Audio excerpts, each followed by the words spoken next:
Oh, and we can't address the elephant in the room. New hair. Who this? It is me. It is I. It is she. It is her. Me, your girl Brown.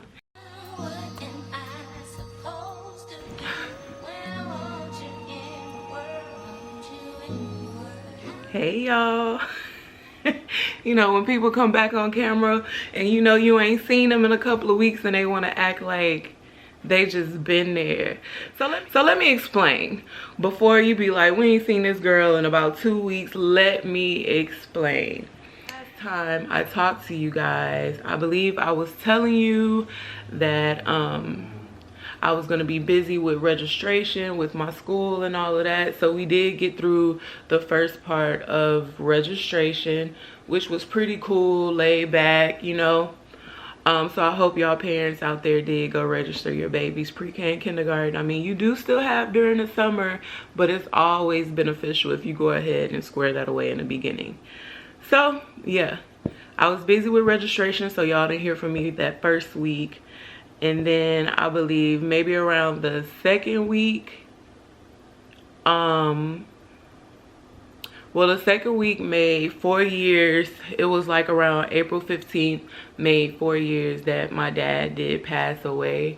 He passed away during COVID when it first started, and no, he did not pass away from COVID. However, he did have COPD, and at the time of him passing, he did pass out or faint because he had a heart attack in the yard on his way to work. So I wanted to come on and tell y'all a little bit about my father's passing, how I've been dealing with it, my grieving process, as well as how my family, well, my family on my father's side, how they treated me throughout the whole process of dealing with, you know, taking care of the arrangements for my father. So I did want to come on and talk about that because that's something that happened to me that I think I kind of just been harboring inside. So I want to talk about it today with y'all. Okay, I'm about to tell you guys about how I found out my father had passed away. So first of all, I'm going to give you a little background about my relationship with my father.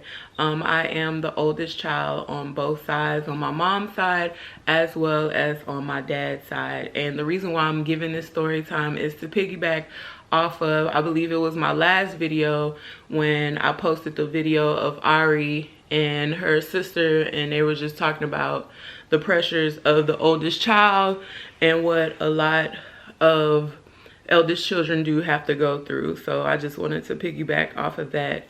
So my father and I, when I was younger, he wasn't really around. He was out there in them streets, you know, doing what he did. And I would see my dad, you know, I grew up in the hood and I'm from a small town nearby, and so I would see my dad around town every now and then. You know, sometimes he would be posted up across the street from my grandmother's house and I would see him. There was times when he was incarcerated and there was times that he wasn't. So it wasn't like I was just hurting for my dad, because I also had a stepdad. My mom had remarried to my stepdad, so it wasn't like I was really just missing a father figure in my life, because I had that. So fast forward to me being an adult. Again, like I said, my dad, actually I had moved away from the small town where I was from, and then I moved up here to Houston, and then I think my dad was already up here. I can't remember what the order was, but maybe he was already up here. And so now with me being in Houston, I started to build a closer relationship with my dad as I got older, because he had then went on to have other children with multiple women throughout his life. And still I was the oldest, and he would really hold me to strong regard of making sure that I took my role of being the oldest serious. Like, my mama was pretty chill about it. It was just, you know, she worked. I just made sure my sister and brother were good. No pressure there. But my dad, on the other hand, even though he had multiple kids with multiple women, he always felt as if I should call and check on them and see what they doing, when really I had my own life and I got married at a young age. So the expectations of me were when I was an adult, you know, he wanted me to check in with them since I was their big sister. And I just always felt like, well, they old enough to call me themselves, you know. They were all spread out all over Houston, just multiple different areas of Houston. So it's not like me and my siblings had the strongest relationship. Growing up, when, you know, I would spend a night at my dad's house, we would all be there together, but there was still like an age gap in between. Maybe about a 10 to 12 age gap with some of us. And maybe not even that much. So it's a total of 5 of us. And again, I am the oldest. So this particular day, my daughter and I, it reminds you this was 4 years ago in 2020 when COVID first started. There was one particular day that we were out of work because, you know, everything had shut down. So my daughter and I keep dying. But I don't know, like bringing it up and talking about it now. It's just because I still have not spoken to my family from my dad's side. And I honestly don't care to speak to them because the way that they treated me during that time was just crazy. So again, I'm talking about this is because recently it made 4 years. And you know, sometimes when you go through traumatic experiences or just crazy things, you kind of like block it out and prioritize. So again, I woke up one day to a phone call from my dad's neighbor saying that my daddy had passed out in the front yard. And I had woke up late that day because I had just seen my dad the night before. My daughter and I would normally go and visit my dad on the weekends, but this particular day, something just told me, like, you're not doing nothing, go see your dad, like go check in with your dad. I also think I was having like some type of relationship problem or something going, whoever I was talking to at that time, I think maybe had made me upset. And my dad and I's relationship, like I could go to my dad and talk to him about my relationships and he would give me advice. And I think that's also one of the reasons why I ended up going to his house, is because I just needed to vent. But something told me, hey, y'all not doing that thing, go on over there to 5th Ward, go see your dad. And that's what my daughter and I did. We went late that evening, which normally I never would go later in the evening. I would typically go and visit him early in the day on the weekend, but this was a weekday. We weren't at work because everything was shut down. I believe I was just working from home. So my daughter and I went out there, and my dad was, you know how men don't go to the doctor. Like my dad didn't go to the doctor, and he was having some difficulties with his voice. I guess with COPD, what is it, chronic, I don't know, but I'll put it up on the screen, whatever it is. Whatever it is has something to do with your lungs, your breathing, which pretty much is what was going on with COVID being in effect as well. So we knew something was wrong with his lungs because my dad started to lose his voice over the course of a year, like rapidly. There was times when he would call and I could barely understand him, and it would sound like he was gasping for air. And that week, he was struggling with that. I had spoke to him, but this was before I went. I had spoke to him and I could barely understand him on the phone. It was just like, he just was gasping for air. But he was still going to work and talking. So I just was like, Daddy, you need to get your voice checked out. You know, something's going on. And he was the type, he wasn't trying to go to no doctor. You know, he didn't have no insurance anyways, and he just wasn't trying to go. So again, I woke up that morning to a phone call from his neighbor, and she just was like, baby, I'm so sorry. Your daddy passed out here. We calling the ambulance. And she stayed on the phone with me the whole time, and I could hear when the ambulance did arrive. And, you know, they were just trying to give him CPR and revive him. Like, I could literally hear it on the phone, how hard they were pounding on his chest. And all I could do was just be on the other line and just pray. Things didn't really hit me until after I hung up. and just hearing how long and how hard they were trying to revive him. Again, like I said, I could just hear it over the phone, them pounding on his chest, and just hearing the ambulance and hearing the people in the background. And so I had my daughter with me, so I just immediately hung up with the neighbor, and I called my friend at the time, and I told her what was going on, and I was like, I'm about to drop Lexi off to you. And then I just started crying, and my daughter was like, mommy, what's going on? What's wrong? I didn't want to tell her at that time, you know, because when you're the strong one in the family, it's like how you feel and what's going on with you is delayed. Like your reaction comes later. And I didn't want my daughter to be crying, because I knew that I didn't want her to go with me as I had to figure out what I was about to do. So I dropped her off at my friend's house. And then later I just end up telling my daughter later on. So whenever I got that call, I had to call my grandmother, which was my dad's mom. She lived in Missouri. She had recently just moved to Kansas City, Missouri, and she was from California. So I ended up calling her to let her know. And that's pretty hard, to call your grandma and let your grandmother know that her son has passed. And I just immediately drove to his side of town. And it was just crazy. Like, I just swung into action. I really can't recall everything I had to do at that time, because it was just a lot going on.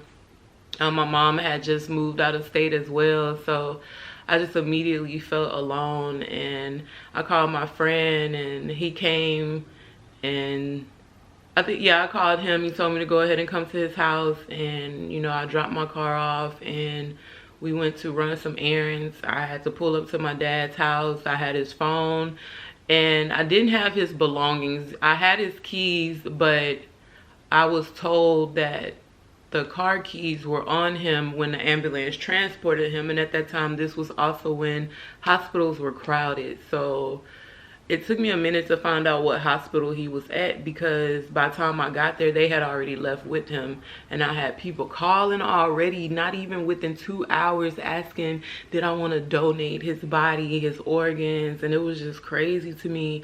And I had his phone, and his phone rang. Like, word got around town from Galveston to Houston. I mean, I had people calling me, is it true? Did this really happen? And you know, just women calling, dudes calling, you know, because my daddy was that, you know. So I just had a lot of people calling, and it's like they were crying, and I just was numb. I couldn't even cry at the time, because I was just so shocked. Me and my daughter, we went over there to see him, and I just couldn't believe, like, wow, I just seen my daddy last night and he's gone. So long story short, as you know, I had his phone. I'm trying to, what am I gonna do? You know, I had multiple people to call. Not only did I have to call his mom, I had to call, you know, my other grandma, because his dad had remarried to someone else, and that grandmother was still alive. I had to let his brothers know. I had to find all of my siblings and let them know. And that right there was when shit really hit the fan, when I had to reach out to my siblings and let them know. So my dad's relationship with his other children was not the greatest. Out of all of us, the relationship that he had the most was with me, as well as with the youngest. I have a younger sister who's maybe like 9 right now. I'm 36 and I have a 9-year-old little sister. She is the youngest, and there's a bunch of 20-year-olds in between. Like the other 4, well, maybe it's actually 6 of us. The other 4 are between 22 and fucking 30. I'm 36, so again, I'm the oldest. So I didn't have anybody's phone number, because we just really didn't talk, and it was always hard to keep up with them. You know, they moved around a lot, numbers changed a lot, and the only time I would really talk to them is if I called my dad and he was like, hey, you need to call your sister, this her number, whoop, whoop. So that's when I would really call. So with me having my dad's phone, I just thought to myself, I said, okay, the easiest way for me to let my siblings know is if I go through my dad's phone And I'm sure he has all his baby mama's numbers up in there, because that's one thing me and my daddy would talk about, was his crazy ass baby mamas. And I just was like, that's your fault, daddy, because you keep talking to young girls. You talking to women like 10 years older than me, or some of them a little bit older. You know how dudes do. But so I went on his phone and I reached out to the second baby mama and the third baby mama, and the fourth baby mama was the last one. The only person my daddy was married to was my mom, you know, period. Anywho, so my daddy had this one baby mama that was crazier than all the rest. And I will share some screenshots if I still have them from that time when it happened, because when I tell you this lady went left on me for no reason, yeah, she went left on me for no reason. So I reached out and I told her what happened. And I think originally when I first told everybody, they couldn't believe it. Like, it just came from out of nowhere. Like, if you wasn't around my dad, you wouldn't know that he was low-key sick. You know, I feel like he was sicker than what he told us and what he let on. And he just wanted to die naturally. You know, he's not the type of man that's gonna make a big deal out of it. And my dad would always talk to me about how he wanted to be cremated, and he didn't want to be buried. And it just, everything was hitting me because he was recently talking about that a whole lot. He was recently on my head about, I'm the oldest and I have to make sure we all stick together. And I just was like, Daddy, why are you putting all that pressure on me? Like, all of us are grown. The phone worked both ways, and now like it just made sense. But I reached out to this one baby mama, and she has always been the crazier one anyways. Like, my daddy couldn't stand her. She had been to prison and shit before. She just really made my daddy's life a living hell. Well, none of his other baby mamas like that except for this one, and my dad had 2 kids with her, and the rest of them he did just have one. So I think since she had 2, she just felt entitled that she could just talk her shit, talk crazy to me. So I reached out to her and I told her, and immediately she, you know, she was like, I'm sorry to hear that, I'm gonna tell the kids and this and that, woo woo. So throughout the day, you know, everybody was calling me. You know, I had my grandma out of town trying to make arrangements, and again, nobody was prepared for this. Like, the money wasn't money in and the money wasn't there, and you know, we gotta move. It's COVID, you know, I don't know what I can do, what I can't, but I gotta do what I gotta do, because you know, life goes on. So I remember talking to the one crazy baby mama. I spoke to my siblings. You know, my sister was really sad. Her brother, you know what? No. Okay, anyways, they were just really upset. You know, I tried to make a group chat with all of us. And again, I had a relationship with my dad. I can't say the same thing for them. They were in and out, or they only just used him for money, or just, you know, they would pass by and speak to him. But I was the one that was pretty much always there and always have been there. So I told them everything that was going on. You know, I'm asking them for pictures and stuff. And then one of my sisters, she's like, we want to have a balloon release party in the hood where Daddy was staying at. And I'm like, what? Me personally, I'm not with all of that.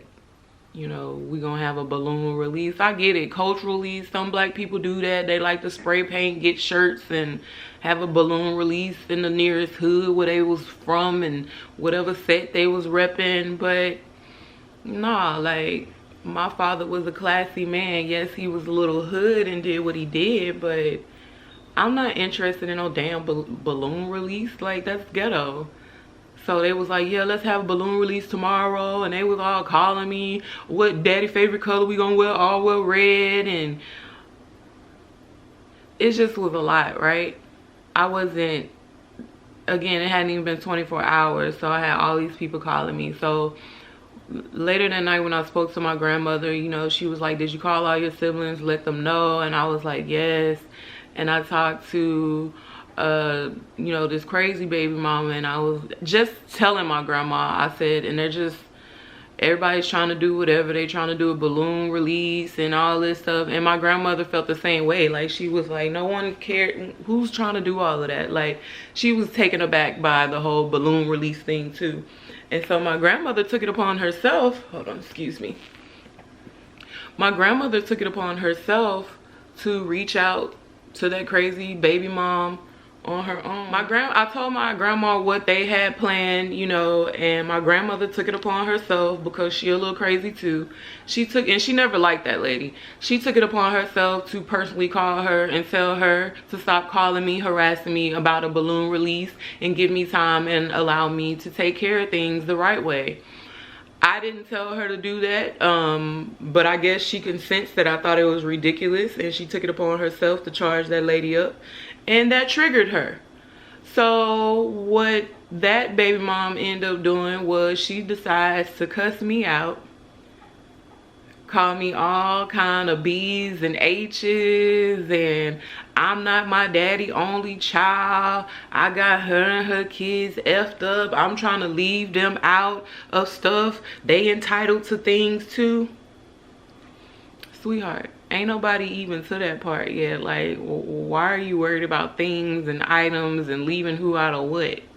What is there to leave you out of? Because right now I'm about to be paying out of pocket. That's what's about to be happening. So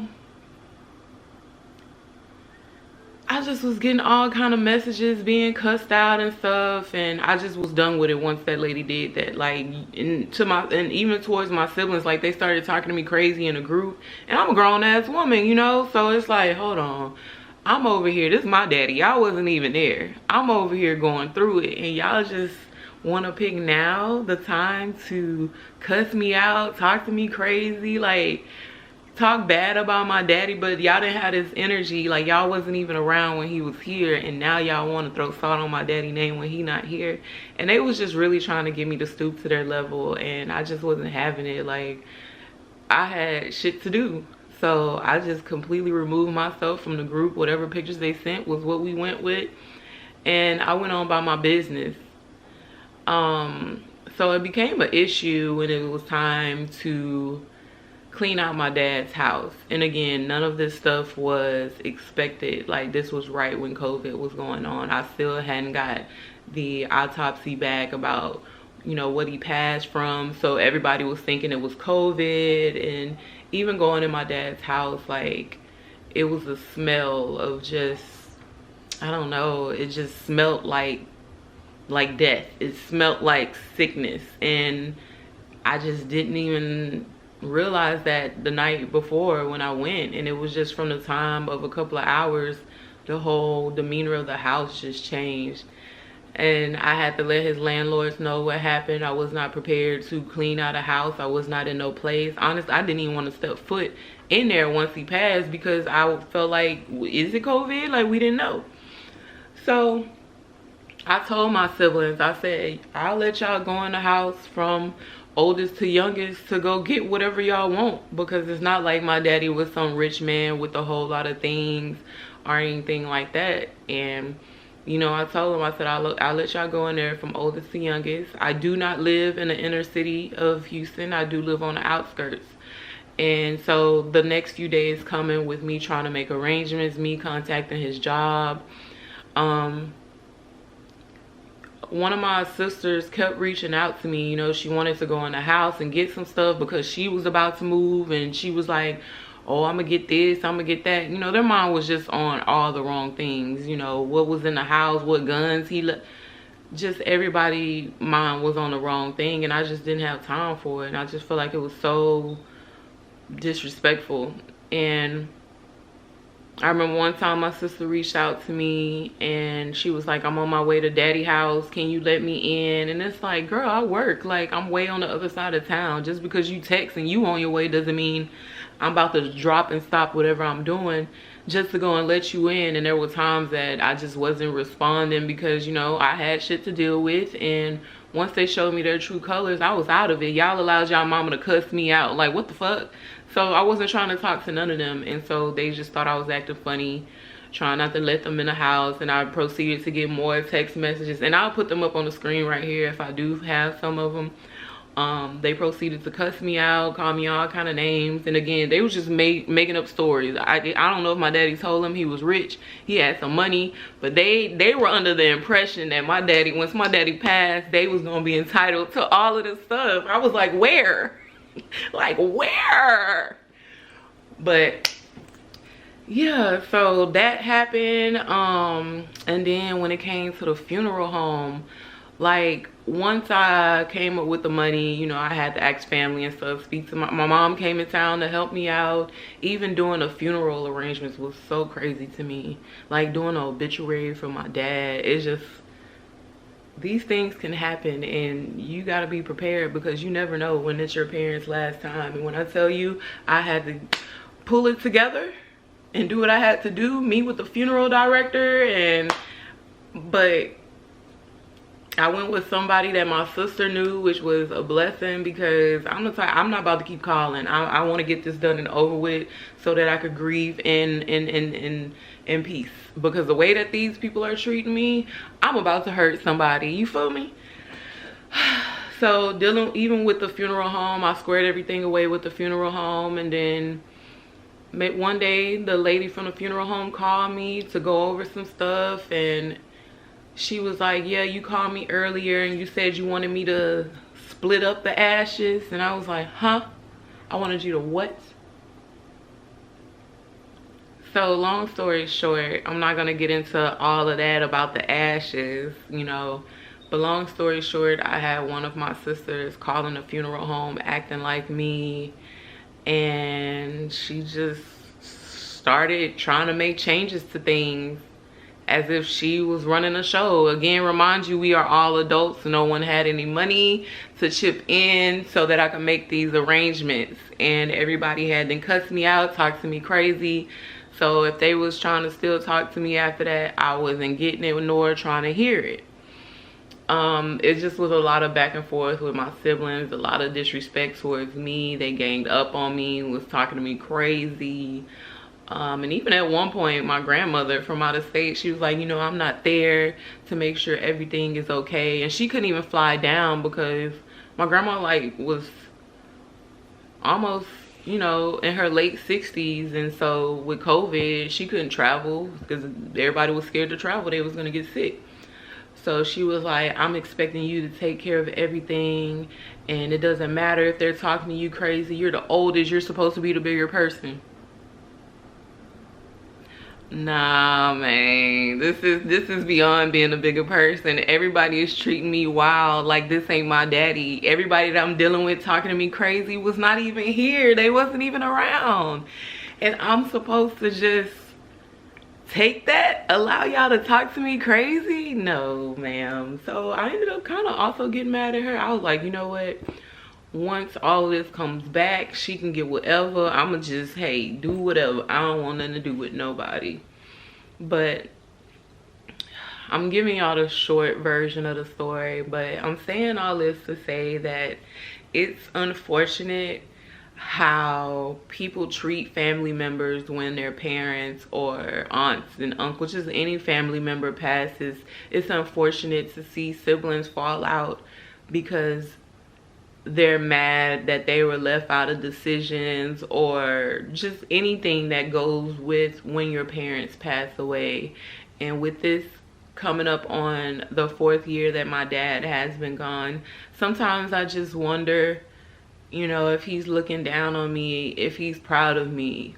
He's seen what happened. He's seen how they talk to me crazy, and it's like, I just hope that he's not upset that I didn't keep all of us siblings together, because I still feel like that's a huge responsibility, something that I didn't ask for. You know, once you've been talked to crazy, disrespected, especially at such a vulnerable time in your life, like even right now I feel like I'm about to cry, but I'm not.